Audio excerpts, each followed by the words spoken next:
What's the hardest thing about writing? Well, it's getting started. Maybe you're having a hard time coming up with a story idea, or you're stuck on where to take your story next. If you want a way into a story or a way through, I have 9 story starters to help you.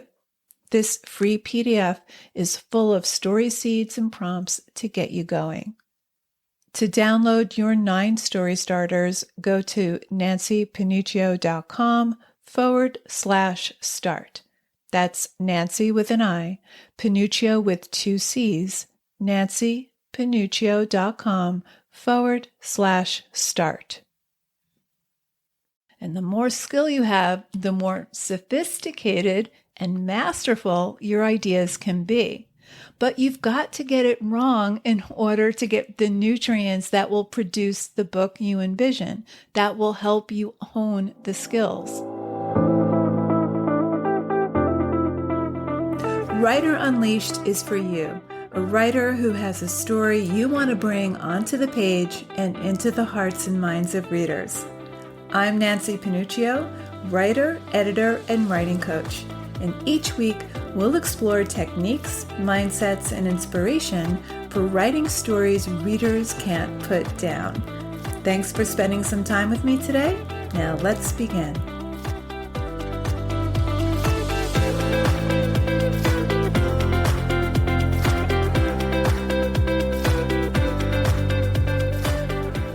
In college, my favorite class was filmmaking. It was a summer course, and our assignment was to write, storyboard, direct, and edit one film. And so when it came time to shoot the film, I enlisted 3 of my friends to be actors, and we camped out at my best friend's apartment for an entire weekend and worked endlessly on shooting this film. I shot on a 35 millimeter camera. Now, in those days, cameras were big and bulky, and I was not the most technically savvy person then. So I made a lot of mistakes while filming, and ultimately I had to shoot most of it over. But thank goodness for those mistakes that I made, because each time we reshot the film, the story and the filming became better and better. And I learned how valuable obstacles and getting it wrong over and over again was to ultimately creating a film I was proud of and still am to this day. So from a creative standpoint, I've always been interested in both the actors and directors' creative processes. And one of the shows I'm addicted to is the Directors Roundtable. And recently, I watched a show with Greta Gerwig and other directors. So Greta Gerwig did Lady Bird and the now very popular summer movie Barbie.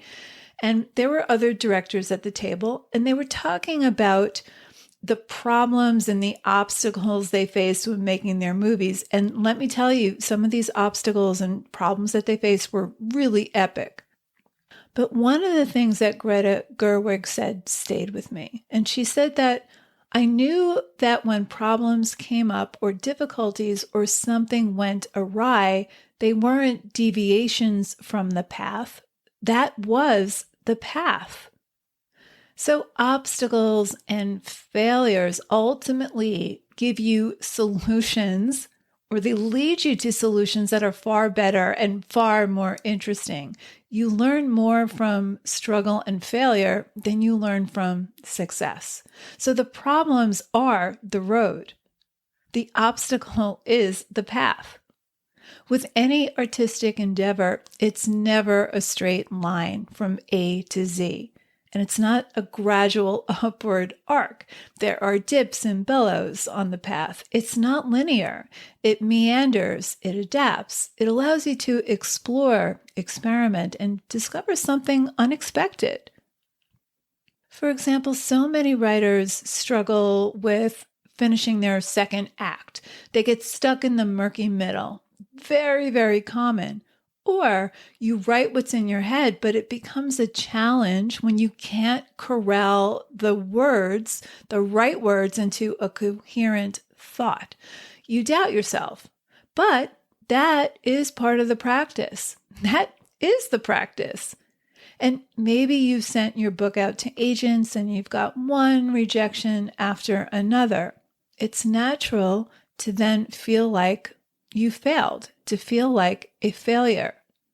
But failure has such negative connotations, probably because of the way we've been conditioned to think of it, especially in school. Failure is something we've been conditioned to avoid and even feel ashamed of because there's so much riding on success, so much riding on our future, getting into the right university, getting a good high-paying job. So failure feels like an assault on your survival. But failure isn't something to avoid. Because when it comes to creative work, that's just part of the process. So don't compare your early drafts to someone else's glossy, finished book. All writers struggle. All writers face failure. There's no way around it.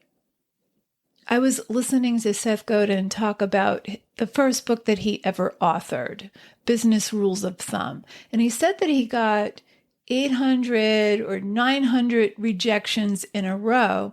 And then it was more than a year before anyone wanted to publish his next book. But he said that those failures helped him hone his book pitches and it made him a sharper writer. And it helped him eventually become the author of 20 best-selling books. So maybe you got rejected by several agents or your beta readers slammed you with their feedback. But rather than think of it as a condemnation of your talent or your abilities, just think of it as getting knocked off course temporarily and then ask, what can I learn from it? So what can you learn from that it didn't get the response you hoped it would, or that it isn't meeting your own standards? The story that's in your mind is not coming across on the page, but what can you learn from that? You self-published your book and nobody is buying it. Well, you just learned something. You got feedback from your beta readers that your first act isn't working. What can you learn from that? So when you lack skill, you may have a great idea, but you don't have the requisite skills to pull it off. Or maybe your concept, your idea is weak.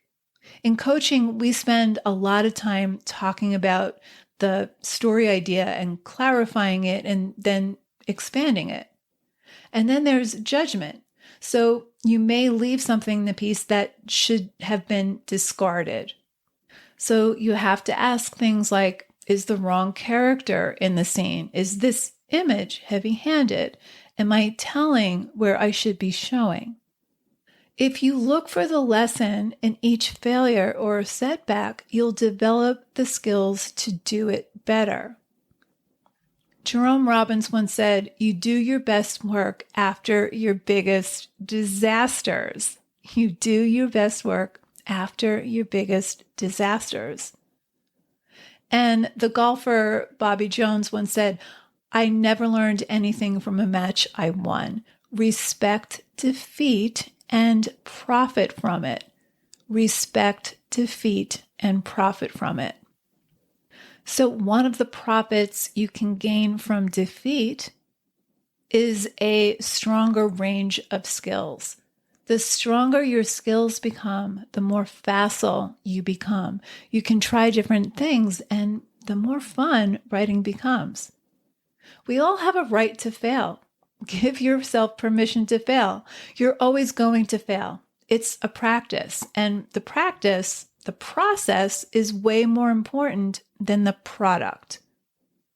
Skill is how you close the gap between what you can see in your mind's eye and what you can produce. And the more skill you have, the more sophisticated and masterful your ideas can be.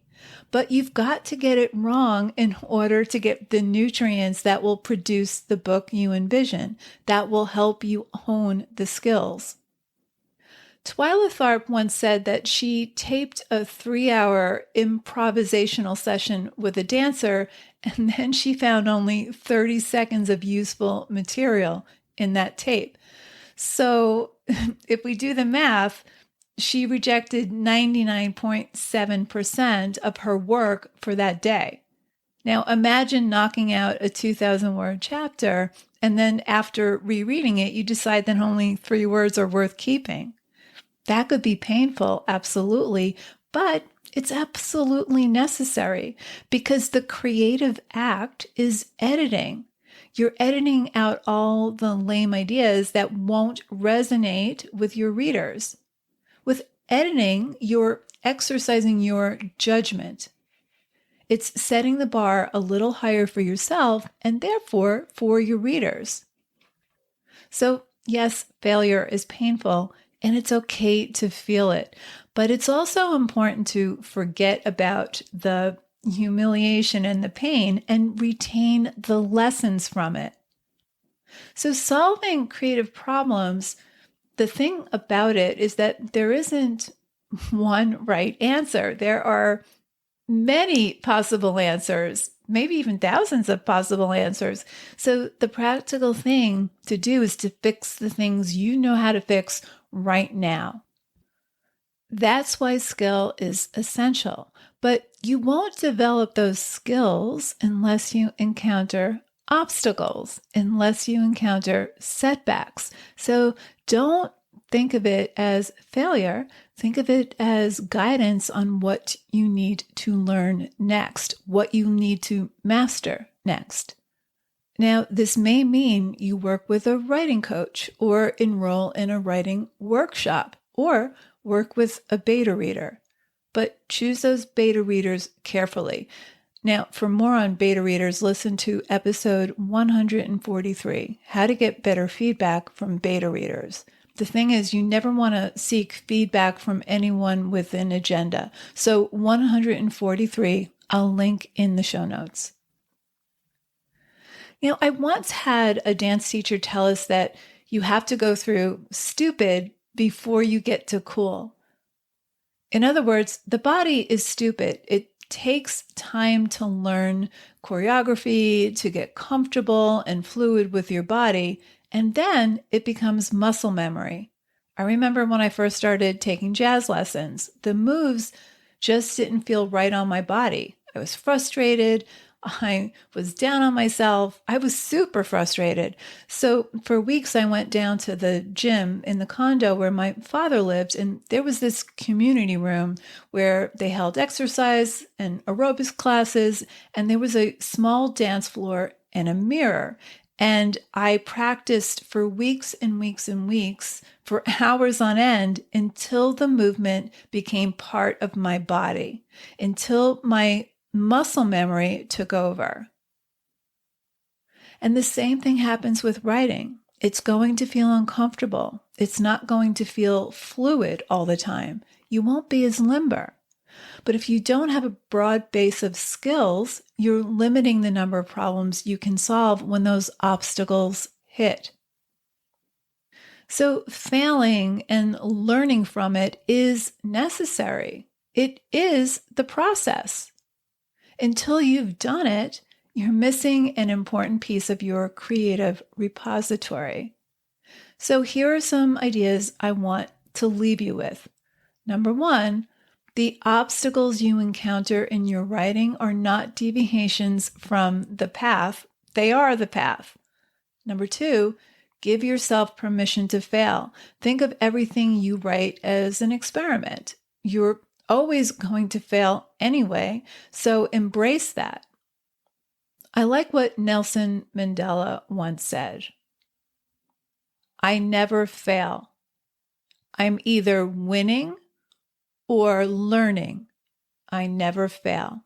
I'm either winning or learning. So that's what I have for you today. If you're experiencing any writing struggles or blocks, if you're feeling self-doubt or just down on yourself because the writing isn't going as well as you'd hoped, my hope for you is that this episode gives you a boost and a different perspective. So I'll see you next week, same time, same place. Till then, keep writing, and I'll talk to you soon.